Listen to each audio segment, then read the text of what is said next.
يا مرحبا في رابع وآخر حلقة من برنامج كارفور الرمضاني، زمن الطيبين أو زمن الحين.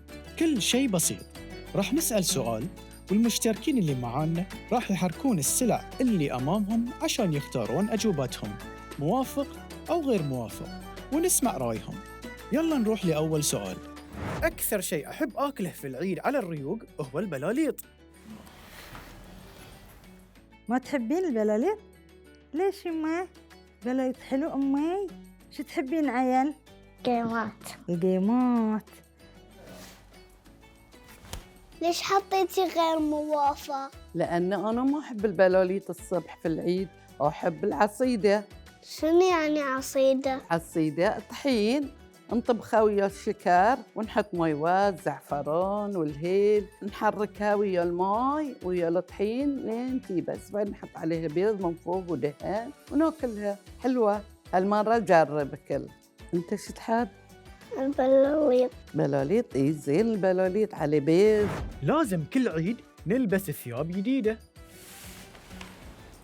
انتين ليش موافق؟ لأن هذه سنة الحياة، لازم كل عيد لازم يصير الفرحة، فرحة الفطر لازم يلبسون له ثياب. صح. لازم نعيد على كل بيت في الفريج. أنا أروح إلى البيوت القريبة مثل بيت عمي، بيت جدي. ما تروح أنت حق جيرانك تعيد عليهم؟ ليش؟ أفضل يعني بين الأهل. بالعكس الصلاة زينة. ليش؟ موافقك؟ أحس إنه يكون وناسة خصوصاً مع عيال الفريج، كذي يكون في حركة. والعيد بالفرحة بالزيارات حق الأهل وحق الأصدقاء. ليش توافق؟ بالنسبة حق موافقتي، لأن الوصل الناس تتعارف والناس تتواصل والناس تتزاور. تروحين تعيدين إيه.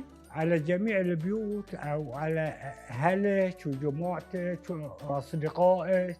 على أهلي وجماعتي كذا. اللي فوق ال5 سنوات ما يحصلون على عيدية. على عيدية؟ لا يحصلون أكثر. ليش غير موافق؟ لأنهم كبار. صح. وأنت؟ عشان المفروض كل ما الشخص يكبر يحصل أزيد. لا يشتغل. لا. لأنه مو يشتغل، بس من يشتغل خلاص يسحبون عنا العيدية، خلونا حق اليهال. صح.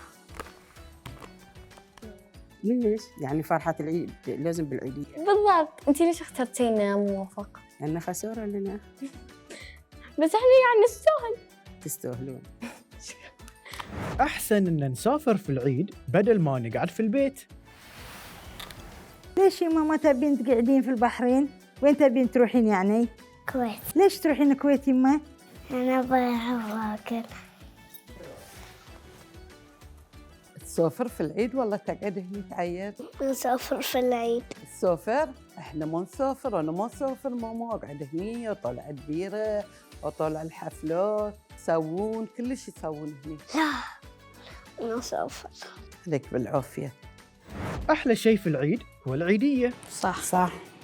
لأن بيزات. حد يكره البيزات؟ ما حد يكره البيزات. لأن بيزات يعني ياخذ فيهم الشلة أبوي أنا. إيه. هو اللي يحل العيد. العيدية. إيه. تفرح لأن عاطف تفرح. صح. لو هي بسيطة تفرح فيها. صح. خليل، شنو تحب أكثر شيء يوم العيد؟ يعطوني فلوس. هدية. فلوس وايد تحصل. إيه. ما شاء الله، جمعهم. شاطر. أحلى شيء في العيد العيدية. إيه بصراحة، بس بعد في إن لمة الأهل وايد أشياء حلوة. شنو أحلى شيء في العيد غير العيدية؟ لمة الأهل، لمة الأصدقاء، نروح من بيت لبيت نعايد، وبعد اللي عطونا عيدية بعد أحلى وأحلى. إن شاء الله استانستوا ويانا في برنامج كارفور الرمضاني، زمن الطيبين أو زمن الحين. بس لحظة، لا تمشون، عندنا منا لكم إهداء، يلا نروح نشوف. عيدكم مبارك. عساكم إن شاء الله من العايدين السعيدين. كل سنة وأنتم طيبين وكل عام وأنتم بخير. عيدكم مبارك يما، كل سنة وانتم طيبين. عيدكم مبارك. الله يعيد علينا وعليكم بالصحة والعافية. عيدكم مبارك. كل عام وانتم بخير. كل عام وأنتم بخير جميعاً. عيدكم مبارك وكل عام وأنتم بخير. وانتي بخير. عيدكم مبارك. عساكم من عواده. تعودون إن شاء الله السنة وكل سنة. عيدكم مبارك وإن شاء الله الكل يكون بخير ونشوفكم إن شاء الله مرة ثانية. مع السلامة. نشكركم ونشوفكم على خير السنة الجاية. عيدكم مبارك وعساكم من عواده.